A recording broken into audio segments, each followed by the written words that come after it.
Pro Football Focus graded Amari Cooper as the #1 wide receiver in all of pro football. Lies. After last night, I'm going to grade Stephon Gilmore as by far the best shutdown corner in all of pro football because he absolutely bullied Amari Cooper. He made him look soft. He made him say no mas, as in Roberto Duran, no mas. I give up. There's even one series late in the first half. Amari just took himself out of the game and went and stood on the sideline because he said, I just can't get open against this guy. The cuffs. Whoa!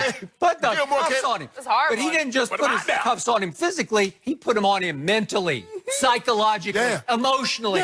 Just took him out of the game. So was this a tough catch to make on 4th and 11? Yeah, it was a difficult catch. But if you're graded #1 by Pro Football Focus, can you make that? Yes, you can make that catch. If by his degree of difficulty, it is not that hard.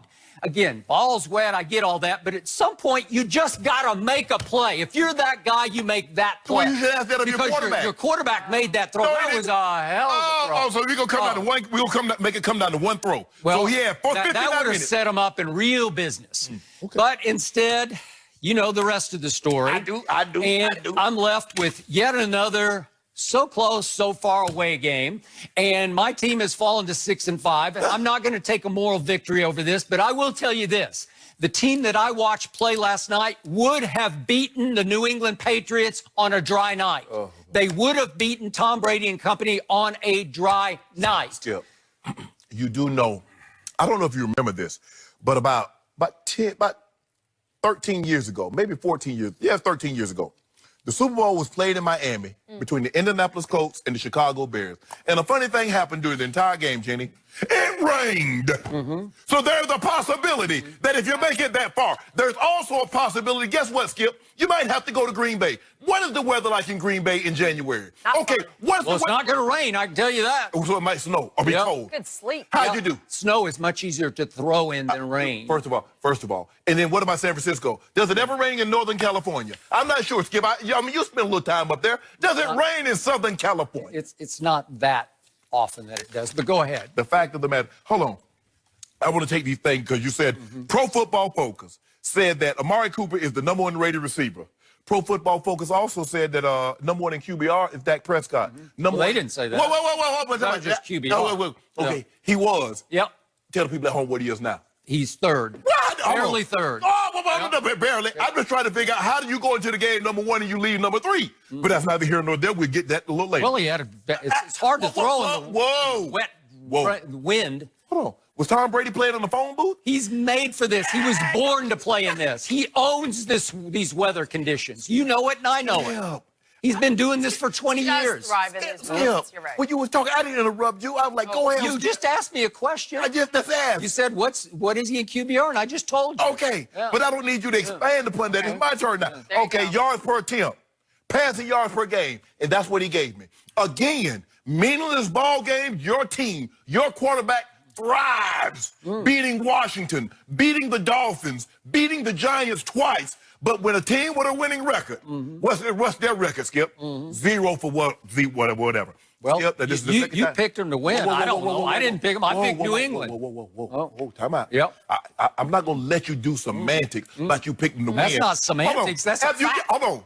If that's the cold, hard fact. Okay. I picked him to win. Yep. So why the hell you so upset? Your team won. You picked the Patriots, and you giving me all the reasons why the Cowboys lost. Why are you doing that? Because they hurt you, and you trying to shift the narrative. But I won't let you. I'm not gonna let you, Skip Bayless, because you know what? You had every opportunity. Tripping penalty is every opportunity. Whoa. My guy was about to get on the. Hold on, get on about what? It felt special. Skip, they punted the ball 11 times. Now this is the second time in 11 weeks that defense has given up 10 or fewer points in your guy. Now, I don't want any more articles. I don't want Todd Archer. I don't want Bill Barnwell. I don't want Clarence Hill Jr. to write another article about Dak Prescott because in meaningless ball games, he's lighting it up. And when it comes to the Vikings, when it came to yesterday. Time out. Was the Eagles a meaningless? It's not your turn. I'm gonna let you. I'm gonna shoot it back. You love Carson Wentz. I'm gonna shoot it back to you. But guess what? I found a guy yesterday played just as bad as walking to him. And his name was Dak Prescott. And he was a little further north than what walking to him was playing. Was it raining in Philadelphia? Whoa. Nope. What was the weather? It looked nice. The wind was blowing about 40, about 30. It was not. It was not. Oh, Sorry. So it's ideal conditions. It wasn't ideal. But Okay, then. Okay. Anyway, hold on. If you play football, what the hell you think this is, a gymnasium? Every game might be wind, snow, rain, sleet, sunshine, but you play outdoors. So I don't do it, Skip. I told you I had to get out of the excuse-making business because people they didn't want to buy them anymore. They say, if you play pro sports, I'm tired of all these excuses, Shannon. So I said, okay, I got dubs and nails. And guess who came?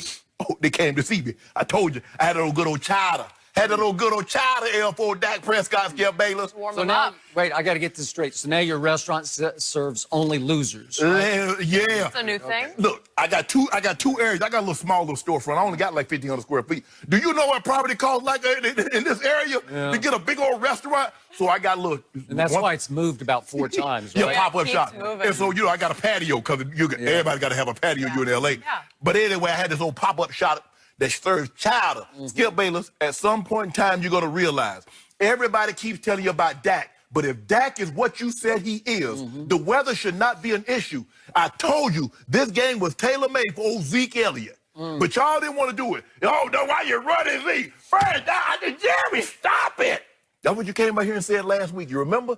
You don't want to run it on first down. But if you put the ball in 21's hand yesterday, he'd have brought you home. But you put it in 4 hands, and now you're going back with your tail between your legs, and now your owner is talking crazy again. Quick point of order. I know you don't listen to the sound. I do not. The great Joe Buck and the great Troy Aikman made a point during the Fox telecast that in speaking with Belichick the day before, they got the feeling that Belichick was far more concerned about stopping the pass than he was about stopping the run, that he seemed unconcerned about stopping Zeke Elliott because everybody has been stopping Zeke Elliott. I will give you, he ran harder and better yesterday than I have seen him all year long. Well, feed him, Skip. Feed him. My quarterback threw for 110 in the fourth quarter. That's how you come back on Tom Brady.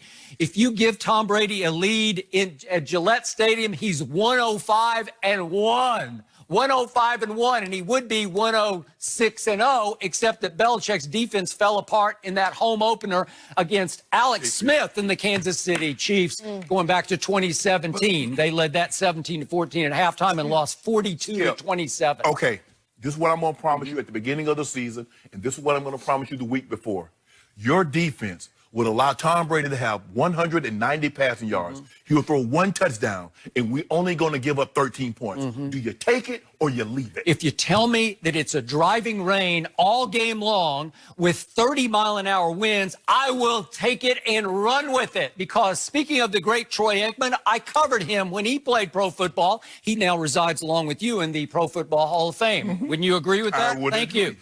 Troy Aikman, to save his life, could not throw a wet football because it gets heavy and it gets slick, and he just could not grip the ball. Yeah, most quarterbacks don't like playing Okay, that. thank you very much. Well, he said yesterday during the telecast late in the second quarter, if we could hear this, I think we have the Troy Aikman sound on this, what he said about throwing a wet football. Troy, I had actually heard from a little birdie that works with the Dallas Cowboys when you played back when there was rain potentially in the forecast. I mean, nobody would sleep in the organization because you were so worried about it. Well, if they couldn't sleep, you can imagine how little sleep I got. I had no chance in conditions like this.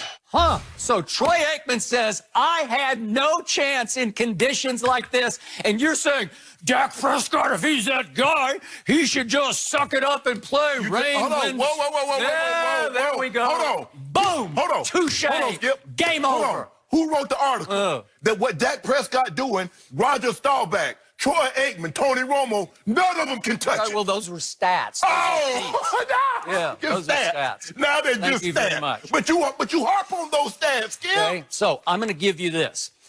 Dak Prescott had 2 soirees into the red zone. And what happened? And you have to cash one, albeit against a defense that is #1 in the league on 3rd down. So it's hard to convert against them. They just don't give up red zone touchdowns. But the first time happened late in the first half. And they got it all the way down to 1st and 10 at the New England 14. And they gave it to your man, Ezekiel Elliott. He got 3. Not bad. It wasn't a bad run, but he got 3. And then all of a sudden, I don't know what happened. It looked like Zeke waved out, but he went straight to the sideline. I don't know why. And he took it, they put a coat on him, and he stood like, I'm going to watch the rest of this. And my man, little Tony Pollard, comes in. And what happened? And all of a sudden, first play is just a little dink pass over the middle. It's a check down pass, and they're all over him and break it up. And then